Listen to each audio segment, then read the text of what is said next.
There's a reason why the silence between you two feels louder than any farewell. The angels want you to feel this, not just hear it. You were sent into his life like a whisper through the veil, not to complete him, but to unlock what he buried long ago. You didn't walk into his world by accident. Heaven watched as your paths aligned with his hesitation. You with your open heart and quiet understanding. He with his restless soul and unvoiced longing. The angels say, you are not here to chase, to beg, or to fix. You are here to remember who you are, so that he may remember who he's meant to be. This isn't about a love that fits into neat boxes. It's about a collision, of soul timing, of divine unraveling. And yes, it feels like you've been the one losing sleep, trying to decode the distance. But love like this doesn't break you. It burns away the false. You were chosen to awaken something sacred. That trembling you sense in him? It's not rejection. It's recognition of a truth he's not ready to voice, but cannot unfeel. You are the echo of a prayer he once made in silence. And now, heaven is answering it, through you. For we are his workmanship, created in Christ Jesus for good works, which God prepared beforehand, that we should walk in them. Ephesians 2 verse 10. There are walls around his heart that even he doesn't understand. Not built with logic or intention, but layered with the weight of years he never dared to feel. The angels show me this. He was taught to survive, not to receive. Especially not love like yours. You didn't do anything wrong. You simply arrived with too much light. And when light hits the wounded, it can feel like pain. The angels say, he's not running from you. He's hiding from what your presence makes real. This isn't about you being too much. It's about him not knowing how to handle something so genuine. You reflect back to him the parts of himself he tried to suppress. And that mirror, it terrifies him. You are not the reason for his retreat. You are the catalyst for his awakening. He needs time, not to forget you, but to forgive himself.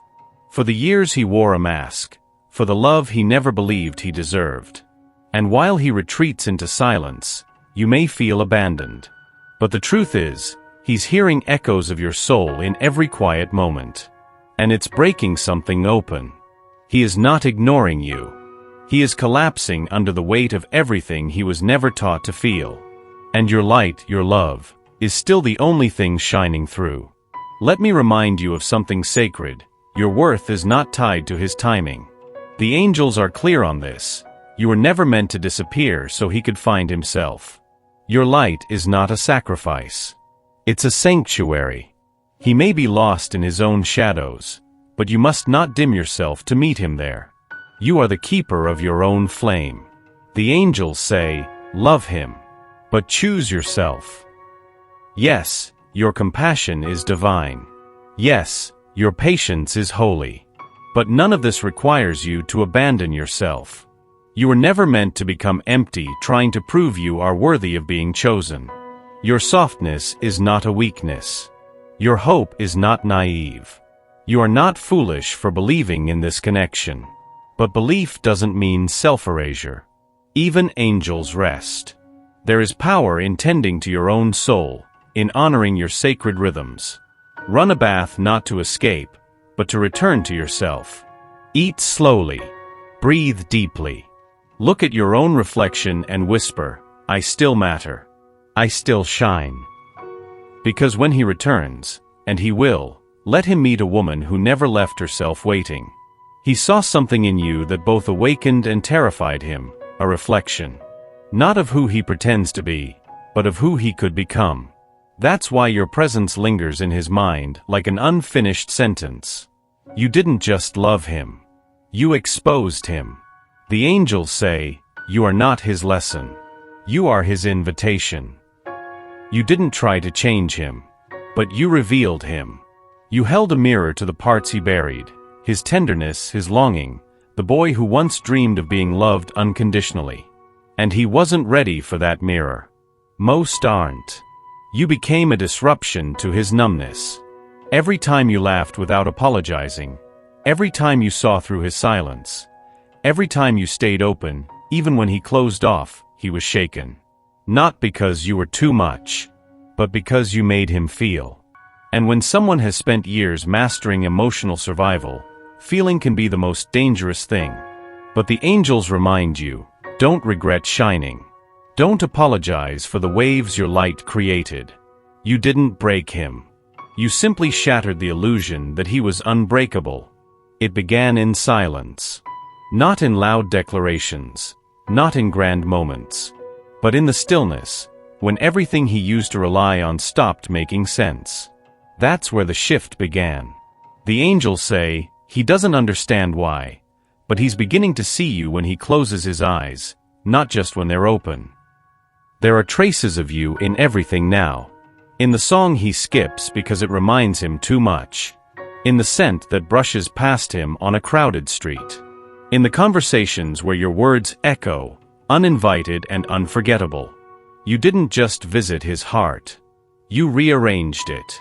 And now, slowly, there is something cracking inside him. A realization. A recognition. A holy discomfort that whispers, she wasn't just someone. She was the one.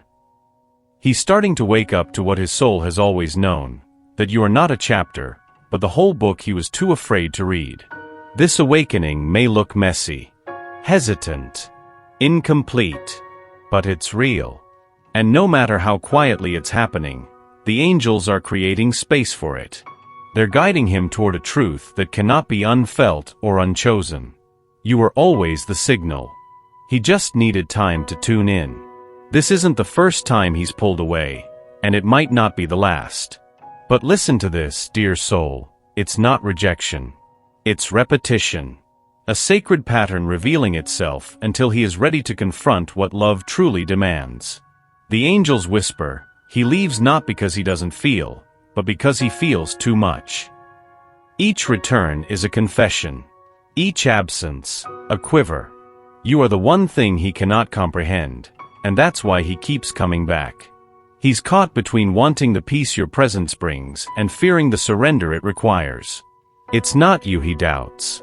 It's whether he can meet you in the depth you invite him to. This connection doesn't move in straight lines. It spirals, pulling you both through layers of healing and old stories longing to be rewritten. And while his leaving hurts, you must remember, the loop is his, not yours to mend. You are not the void he's trying to escape. You are the light calling him home. And even if he turns away again, know this, every return brings him closer to his truth. You are not the chase. You are the arrival. Let him wander. Let him wrestle.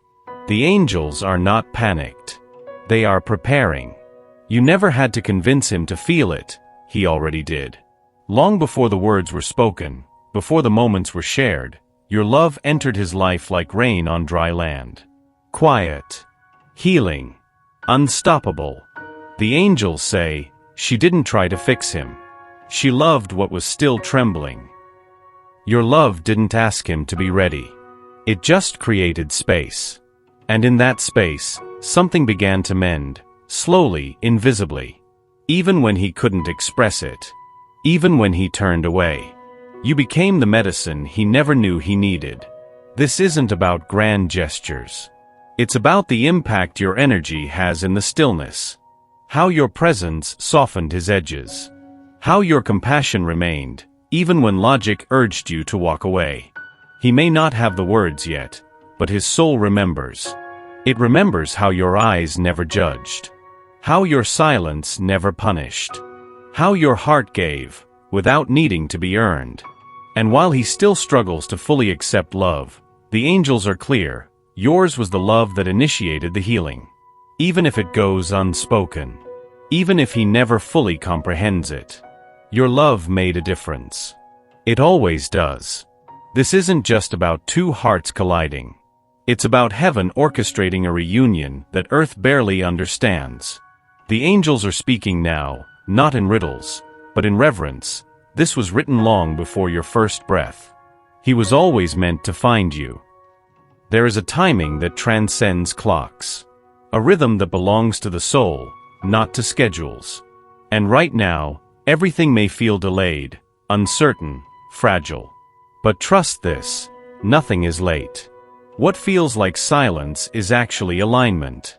Even in the pauses, the universe is at work, rearranging his fears, dissolving your doubts, clearing paths not just for union, but for truth. The plan is unfolding. Yes, he's slower than your heart would prefer. Yes, the waiting aches in places you can't name. But the angels ask you to lean into faith, not fear. Because love like this, deeply rooted heaven-sent, can't be rushed. It is revealed. And in this chapter, while you hold space and light candles for an unseen future, know this, the divine is not guessing. It is guiding. For the vision is yet for the appointed time, it hastens toward the goal and it will not fail. Though it tarries, wait for it, for it will certainly come, it will not delay. Habakkuk 2 verse 3. He wants to love you more than he knows how to admit. But to love you, truly love you, would mean dismantling every armor he's worn just to survive. And that terrifies him. The angels say, he's not afraid of you. He's afraid of what you awaken. There's a trembling inside him that he can't name, a longing that has no words. Because when he looks at you, he sees a life he never thought he deserved. To let you in would mean letting go of control, of fear, of the belief that real love always leaves. So instead, he pulls back, pretends he's fine, distracts himself with noise while your silence haunts him. But don't be fooled. This isn't indifference. It's self-protection. He was never taught how to stay where he feels the most. And you, dear soul, are the epicenter of all he feels. The angels are wrapping him in guidance now, softening the edges of his fear and preparing his heart to take risks. And you? You are not required to carry his healing, but you are allowed to hope. Hope, not as fantasy but as faith. Be strong and courageous. Do not be afraid or terrified, for the Lord your God goes with you. He will never leave you nor forsake you. Deuteronomy 31 verse 6. You don't need to wait to be chosen. You already were. Not by his words or his timing, but by a deeper knowing. A place where souls recognize each other before minds can catch up. The angels say, release the outcome. Hold the truth. The truth is, love doesn't always look the way we imagined. It doesn't always arrive wrapped in promises or clarity. Sometimes it's a quiet unfolding, a sacred ache that lingers, reminding you that something real was touched. He may not know how to hold you yet. He may still stumble in his healing. But that does not make your love any less holy. What you shared, what still moves between you, is not undone by his delay. It lives. And now, the call is this: trust without chasing. Let go without closing off. Accept the mystery without needing every answer. You did not fail. You were faithful. To your heart. To your light. To the connection that urged you to expand, to believe, to let go. The angels are still at work. What's meant for you is not slipping away. It's coming, exactly as it should.